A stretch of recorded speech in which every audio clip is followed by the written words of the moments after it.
What's going on, guys? Welcome back to the channel. My name is Nick, and in today's video we will be going over the second half of part 12 of the Master Key System.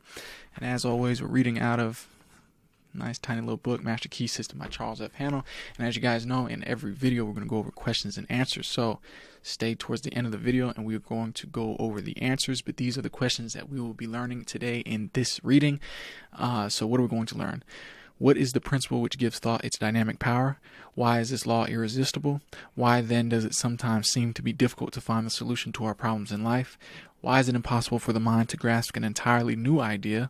And how is wisdom secured? So, without further ado, I'm going to go ahead, start reading. Once again, Master Key System. You can check the description box below. Go ahead and order yours off Amazon. So, let's go ahead and get right into it.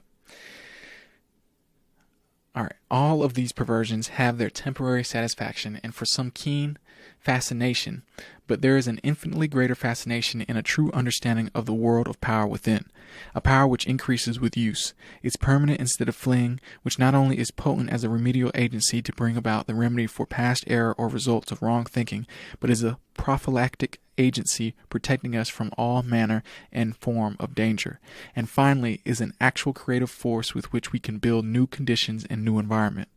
The law is that thought will correlate with its object and bring forth in the material world the correspondence of the thing thought or produced in the mental world. We then discern the absolute necessity of seeing that every thought has the inherent germ of truth in order that the law of growth will bring into manifestation good, for good alone can confer any permanent power. The principle which gives a thought the dynamic power to correlate with its object and therefore to master every adverse human experience is the law of attraction, which is another name for love. This is an internal and fundamental principle inherent in all things, in every system of philosophy, in every religion, and in every science. There is no getting away from the law of love. It is feeling that imparts vitality to thought. Feeling is desire, and desire is love. Thought impregnated with love becomes invincible. We find this truth emphasized wherever the power of thought is understood. The universal mind is not only intelligence, but it is substance, and this substance is the attractive force which brings electrons together by the law of attraction, so that they form atoms. The atoms, in turn, are brought together by the same law and form molecules. Molecules take objective forms, and so we find that the law of love is the creative force behind every manifestation, not only of atoms, but of worlds, of the universe, of everything of which the imagination can form any conception. It is the operation of this marvelous law of attraction which has caused men in all ages and all times to believe that there must be some personal being who responded to their petitions and desires, and manipulated events in order to comply with their requirements. It is the combination of thought and love which forms the irresistible force called the law of attraction. All natural laws are irresistible. The law of gravitation, or electricity, or any other law operates with mathematical exactitude. There is no variation.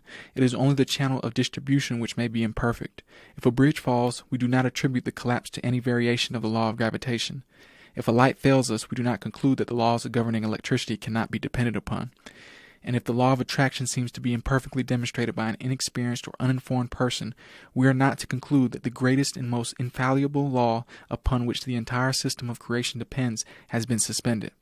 We should rather conclude that a little more understanding of the law is required, for the same reason that a correct solution of a difficult problem in mathematics is not always readily and easily obtained. Things are created in the mental or spiritual world before they appear in the outward act or event. By the simple process of governing our thought forces today, we help create the events which will come into our lives in the future, perhaps even tomorrow. Educated desire is the most potent means of bringing into action the law of attraction. Man is so constituted that he must first create the tools or implements by which he gains the power to think. The mind cannot comprehend an entirely new idea until a corresponding vibratory brain cell has been prepared to receive it.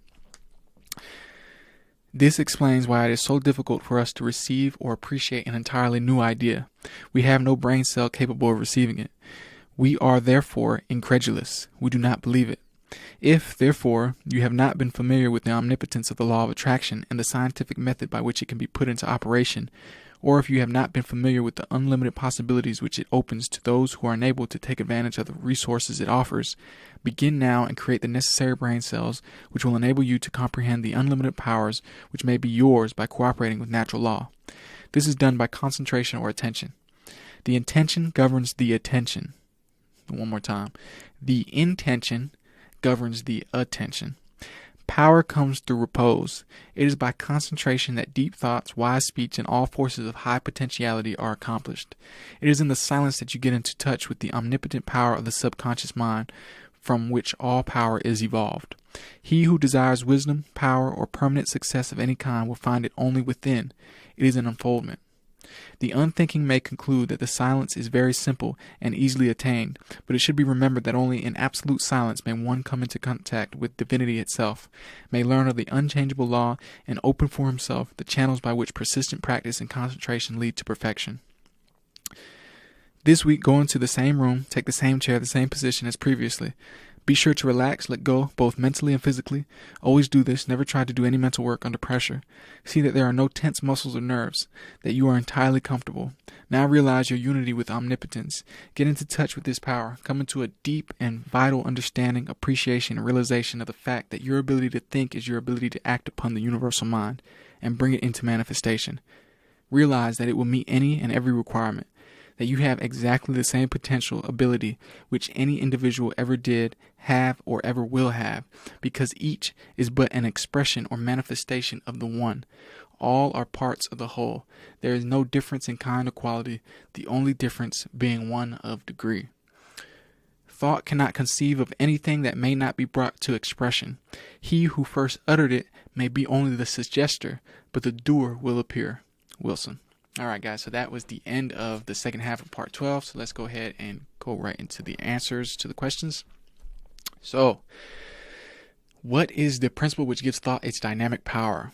The law of attraction, which rests on vibration, which in turn rests upon the law of love. Thought impregnated with love becomes invincible. So why is this law irresistible? Because it is a natural law. All natural laws are irresistible and unchangeable and act with mathematical exactitude. There is no deviation or variation. Why then does it sometimes seem to be difficult to find the solution to our problems in life? For the same reason that it is sometimes difficult to find the correct solution to a difficult mathematical problem. The operator is uninformed or inexperienced. Why is it impossible for the mind to grasp an entirely new idea? We have no corresponding vibratory brain cells capable of receiving the idea. And last but not least, how is wisdom secured? And wisdom is secured by concentration. It is an unfoldment and it comes from within. All right, guys, so that is the end of the video. I want to thank you guys for watching once again. I enjoy reading this book. This book has helped a lot in my life, and I'm hoping it is helping something in your life as well. So if you enjoyed that, if you enjoyed the video, go ahead and smash the like button, tap the subscribe button, and help us with our current goal of 1,000 subscribers.